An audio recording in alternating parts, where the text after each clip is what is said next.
bonjour à tous. Alors Justine va nous parler un petit peu de nourriture. Oui, on arrive à l'heure du souper, donc je pense que vous avez tous faim. J'étais en train de me dire pareil.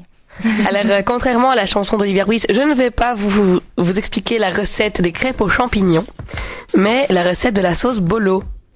Alors, personnellement, je dois avouer que je ne sais pas faire la sauce bolo, et donc que j'ai pompé des idées à ma maman.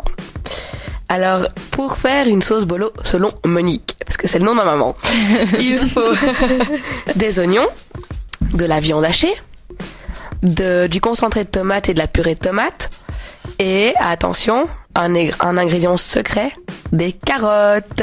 Mais bon, et puis... En fait, oui. mes parents en ont fait une ce week-end et ils mettent aussi des carottes. C'est aussi carottes, c'est un secret, Moi, pas secret. Moi non plus. Secret de plusieurs générations. Je sais plus si t'as dit. Oui, mais j'allais venir, en fait, il faut pas oublier d'assaisonner. Et des poivrons aussi.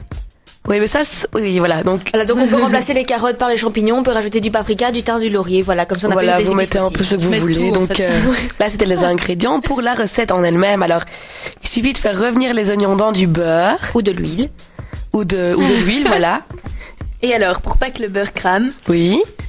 il faut juste rajouter 1 ou 2 gouttes d'huile dans le beurre et du coup il crame plus. Ça c'est une astuce de mon papa parce que il insiste pour qu'on fasse un copyright parce qu'il y a quelqu'un qui a déjà utilisé une astuce à lui dans une vraie émission plus sérieuse.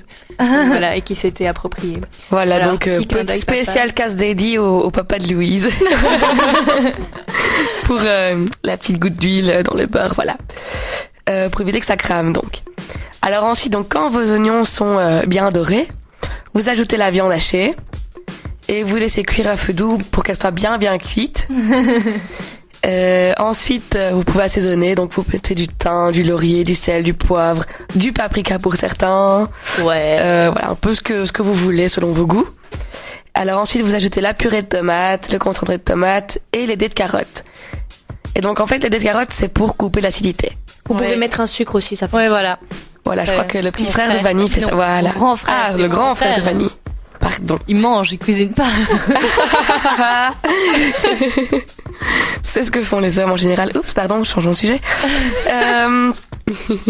Donc voilà, vous pouvez... alors un petit conseil, vu que beaucoup d'entre vous sont en côte, vous pouvez faire une grosse casserole de sauce d'un coup et la congeler comme ça, si vous avez de la place évidemment. Comme ça, quand vous avez pas le temps de cuisiner ou que vous avez la flemme de cuisiner, vous sortez votre petite boîte le matin avant de partir en cours, vous laissez dégeler, quand vous rentrez, vous avez qu'à cuire vos pâtes et faire chauffer votre sauce. Genre quand on vous met sociaux de 6 à 8 heures. Voilà, donc c'est par exemple ce que je vais faire ce soir. Hein. Ce matin, j'ai sorti ma petite boîte de sauce bolo et voilà, vous aurez toute ma vie. La petite boîte de sauce bolo de maman, comme c'est mignon. De maman, oui. La boîte Tupperware. Il y a la vieille qui se sent emplissée. Ça va. Hein. Voilà. Alors, Pas si vieille que ça d'abord. donc ah oui, et n'oubliez pas de mettre du gruyère dessus. Enfin, moi j'adore ça, c'est trop bon. Oh oui. Et avec du tabasco aussi. Enfin voilà, c'est mes petits goûts à moi. Alors j'ai deux petites infos supplémentaires concernant la nourriture. Alors c'est pardon. C'est magnifique. Mais on va Ah continuer. d'accord. Alors la semaine dernière, vous avez peut-être entendu parler de ça. Aux États-Unis, la pizza ne fait plus partie de la catégorie des fast-food. Qu'est-ce que c'est à votre avis? Moi je sais. Moi aussi. Vous savez tous? Oui. Toutes? Un fruit? Ça nous paraît logique. Non, quand pas un fruit, quoi. Légumes. Un légume. La pizza est maintenant un légume. Ça Voilà. réjouit Louise, hein, visiblement, le légume. Oh, Si on a vous acheté voulez, une tantôt en plus. Mais c'est bien, t'as des 5 fruits et légumes par jour. personnel. Ouais, voilà. Donc voilà, si vous voulez réagir par rapport à cette info, notre page Facebook. Ah, donc il faut en manger 5 par jour, hein, attention. Non, ne mangez pas 5 pizzas par jour. Ne mangez pas 5 Non, pizzas seulement par aux jour. États-Unis. Ah, aux Voilà. USA, tu peux, et désormais, il y aura plus de pizzas dans les cantines aussi. Vous pouvez, pratique, hein. vous pouvez à la pense, limite ça. en manger 3, une au petit-déj, une le midi et une le soir. Hein. Et si vous avez un petit creux pendant la nuit, vous en faites une 4e. Voilà. C'est presque le quota de fruits et légumes. Presque. Voilà. Surtout légumes. hein. Alors, une autre petite info santé qui a à voir avec la nourriture. Si vous faites vos courses chez Deleuze, Comme moi.